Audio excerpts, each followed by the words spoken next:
This is a very early Fleischmann HO scale electric locomotive. This one is number 1632 in the range, and the prototype was a Deutsche Bundesbahn class E32, and they were ex-Bavarian EP2s, and they're from Epoch 3.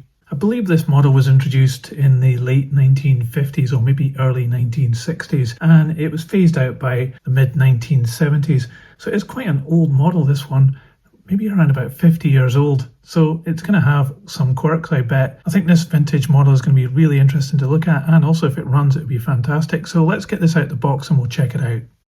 Well, they certainly don't make them like they used to. This is quite a chunky machine, and I actually don't think it's to scale either. I think some of the early Fleischmann weren't actually HO scale, they were a bit oversized, and I think this is an example of just that. But it certainly has that vintage look to it, and it looks absolutely bonkers. So let's take a closer look. So this class of electric locomotive was in the kind of early era of electric machines. It's got these really big lights at the front.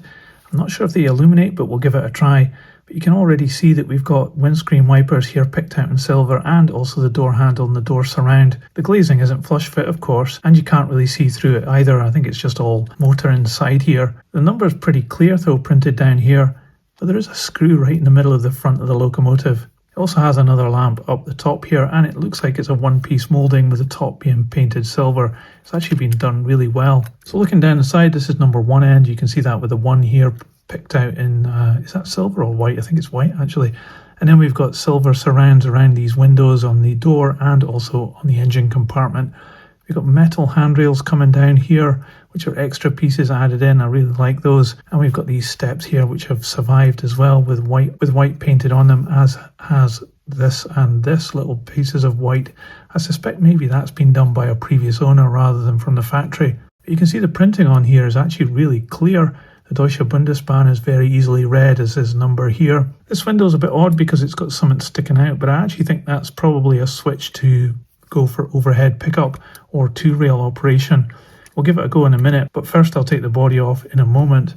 As we move further down, we've got some grills here, and you can see there's some rivet detail. It's not very well defined, but this is a very old model.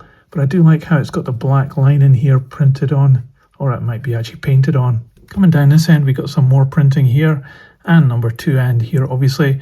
There's a tank here picked out in red, and a bit more of the white paint on this part here, and some more steps, and the handrails. You can see that it moves around a little bit because it's just little bits of wire. Nothing different at this end of the locomotive, but looking up top on the roof, it's actually pretty good up here. We've got some pretty chunky pantographs up here, all made of metal. I guess it's to pick up as well, and this is also metal, this little cable here. I don't think it's actually operational because it doesn't touch the pantograph, but obviously here you can see that the pantographs are screwed onto the roof. We've got this piece here which looks like an extra piece, just plastic, maybe it's been added on, and these boards up here have also been painted brown and added on as well. There's more insulators and wiring here to the other pantograph at this end, and we have a couple of more electrical pieces up the top there which look as though they've got a bit of rust, so that indicates that they're actually metal. And you can also see down this end that we've got the same two items which also have a little bit of rust going on. So there's a few chips and bashes on this model, but it is pretty old. Looking down at the chassis, the front wheel hangs pretty precariously like this. It's actually got a bit of a spring on it to keep it on the track. These wheels are made of metal with red inserts, and we have metal buffers here as well onto this part, which is also metal too. The coupling cantilevers a little bit, and it does have a bit of rust on this one, as you'd probably expect. And we also have white circles on the buffers too, which is pretty good. And then looking at the main drive wheels, we've got 6 of them here with is that a jack shaft? I can't remember exactly. And all the valve gear here, well, we've got a connecting rod and then another rod that goes up inside the machine. But underneath you can see that we have these 2 wheels driven, these ones aren't, and we've got pickup from all these 3 wheels going to this part here and a little cable up into the motor. No difference on the bogie at this end. So let's see if we can get this model apart. I'm suspecting it's probably something to do with these screws at the end. Well, I'm going to have to be careful here because this is actually wired together, so I don't want to pull it too much and break it. But it wires up to a little panel at the top underneath the body there. I think you can just see it in the background, and there's a wire to the other stud at this end, so we do actually have pickup from the overhead. This is actually the switch to flip between overhead or two-rail pickup. And then we have the motor down here. Now I was hoping this might actually operate, but it doesn't. It looks as though it's just a fixed piece, but it'll give the impression that it moves. We also have lighting at each end, which are these bulbs, 2 on each end. And we have the typical kind of Fleischmann motor here. And there's a bit of a circuit board kind of thing here with a resistor on it for the lighting. Around this side you can see a better view of the motor. It's very typical of Fleischmann motors. They normally run really well. There is a bit of wear on it, so it's obviously been well loved. But hopefully this will run okay. I'll give it a little bit of oil and then we'll put it on the test track and see what happens. Well, I don't have much space here in my stage to run trains, unfortunately, but at least we can see if it works. I'm going to be powering this with my H&M controller on 12 volts DC, so let's give it some power and see what happens. Okay, not so good. I think it probably needs a bit more of a clean. I gave it some oil, but not a lot. So let's give it a bit more of a clean up, especially the pickups and the wheels, and then we'll give it another go.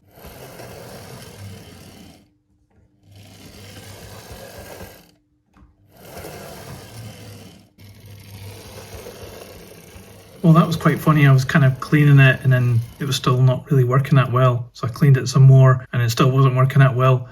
And then I thought, well, maybe it's actually the track that's dirty. And when I cleaned that, it just ran perfectly. So I guess it must be a bit temperamental.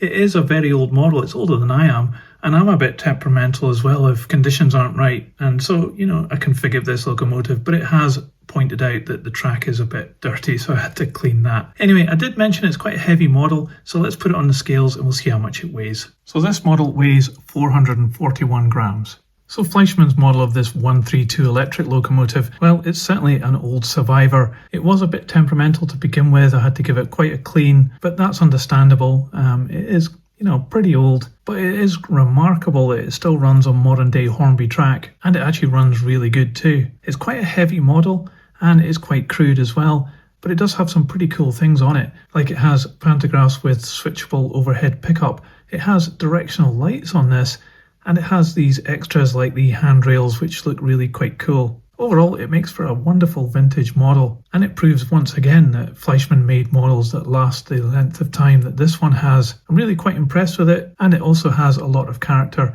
Models like these will keep you entertained for hours because they can be, you know, a bit of a pain in the neck sometimes, but quite rewarding when you get them going. And also, if you're a bit rough and ready with your models like I am sometimes, this one can take the knocks as well. So I really love stuff like this.